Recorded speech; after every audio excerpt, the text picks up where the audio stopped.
In this video, I'm about to reveal the top 10 things I wish I knew if it was my first day in sales. You see, being a salesperson is not easy. 99% of people do not do sales because 99% of people could not handle the rejection. Well, I'm gonna let you know something. Rejection turns me on. I'm amused by hostile people. And you have to love the game. You have to fall in love with the game of sales. I'm about to reveal the top 10 things I wish I knew if it was my first day in sales. And number 9 is shocking and somewhat controversial. The first thing that I wish I knew if I was in sales and it was my first day would be I would not try to find the right company. You see, what you want to do is find the right leader. People don't quit companies, they quit leadership. At the end of the day, you work for yourself before you work for any company. So if you want to set yourself up for the best way to do business, and the 3 most important things that I care about in a business relationship is trust, loyalty, and longevity. You see, loyalty is rare. That's why when you find the right leader, you're gonna end up doing business with people that you want to do life with. A lot of people, when you get into a sales position, they're very transactional. They just care about how much money they can make off of you. You wanna find somebody that's going to serve you, that's going to help you get to the next level and help you become a better sales professional. The second thing that I wish that I knew if it was my first day in sales was really writing out my goals. You see, to be terrific, we must be specific.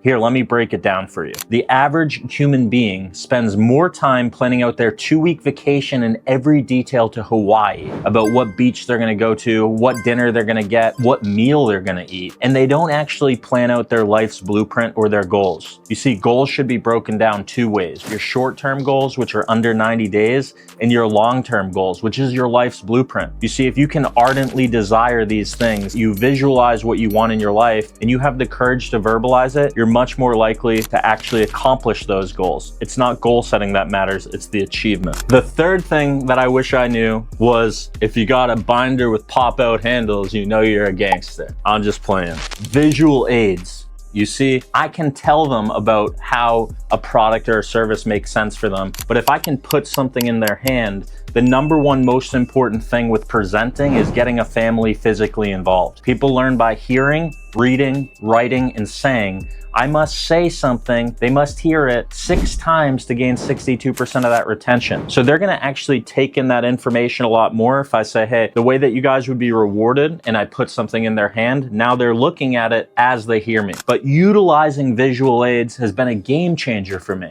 Huge, major key to being able to present. If I go to the field with nothing and I'm just talking, I'm just like every other salesperson. If you sound like every other salesperson, people will tend not to listen to you. So what you're doing is like a little bit different. The next thing that I wish that I knew was finding 3 specific individuals along your journey. The first person that you need to find is a mentor. I'm going to tell you about one of the greatest things that's ever happened to me was finding somebody that I wish to emulate, finding that mentor that I wanted to make proud. And for me, that individual is Tom Hopkins, the greatest sales trainer of all time. The reason being is he taught the how-tos behind sales training, the meat and potatoes, not just fluff, not just theory, but based on the actual experience. Like I mentioned, there's 3 individuals you need to find. You want to find that one person you wish to emulate, one person that you're competing with. You want to find that third person, which is somebody that you're mentoring. And even if you're just getting into sales, you need to be specific on finding those 3 individuals. The person you wish to emulate, your biggest competition, and then somebody that you're mentoring. Now, when I say find your biggest competition, a lot of you probably think, hey, the biggest competition is yourself. Well, yes, your biggest competition is yourself, but even more than that, your biggest competition is the devil. If you've ever listened to the audiobook Outwitting the Devil by Napoleon Hill, you'll understand why I say that. He's looking for you to do all the wrong things. He's looking for you to sit around and not make plays. He hates that I'm telling you this information right now. But as you make plays, building is energizing, maintaining is exhausting. The secret to building is doing it with the right people. Do business with people that you want to do life with and watch what happens. Number 5. Training eliminates trying. You see, everything that you do outside of work needs to be to get you into the groove when you're inside of work. What do I mean by that? It means joining an actual training program. Yes, your company probably offers a certain training program for you, and definitely take your time to invest and be really good at what you do, but look for outside training. Look for somebody that you want to be a part of their group. For me, I have a group called Knockstar United. We don't really advertise this because it's invite only. We only want certain individuals to be a part of the group. And if you're interested in joining the training program, I'm ready to give you way more than you expect. But it's just like a little bit different. You have to be a good fit because we want to see you win. If you're an average salesperson, this program is not for you. We're only looking for people that want to be the #1 person within their company, Knockstar Nation. Number 6, attending live events. You see, all life is growth and contribution. You learn something and then you teach something. One of the best parts about being a sales professional is, like I mentioned,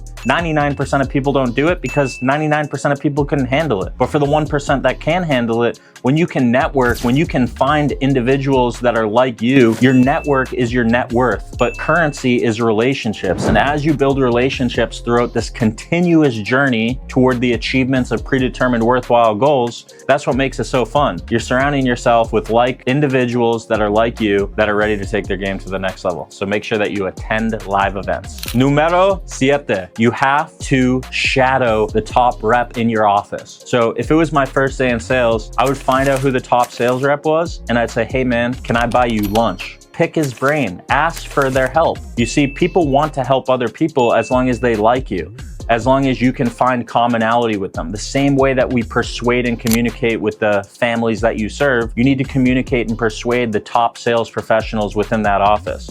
Help make them like you, find commonality with them, and find a way to give value to them, and they'll find ways to give value to you. Number 8, you have to learn to play a game. You see, if you do not pay attention to the scoreboard will never pay attention to you. And I'm about to expose myself right now. A lot of you guys think that I've done this for a long time, 18 years. You've worked selling door to door for 18 years. Well, actually I haven't. I've been playing a game this entire time. And you see, as I play the game, I never work. You see, when I talk about maintaining in life being exhausting and building is energizing, the whole secret ingredient to being able to build anything is playing this game, having fun. Because if you're not having fun, it isn't worth it. Stressed, you ever get stressed out in sales? A salesperson can reach their highest high or their lowest low within a 24-hour period. Well, guess what? Stressed spelled backwards is desserts.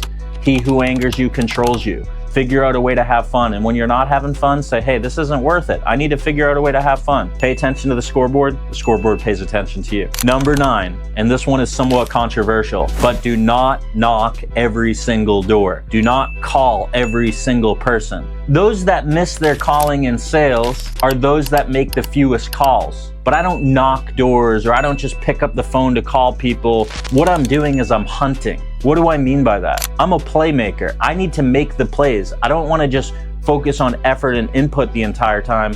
I want to focus on hitting home runs. I want to focus on swinging the bat, but I want to find as many qualified buyers as possible. You see, everyone that you encounter throughout your day will either inspire you or drain you. There's no neutral. So I want to put all my energy where I have influence.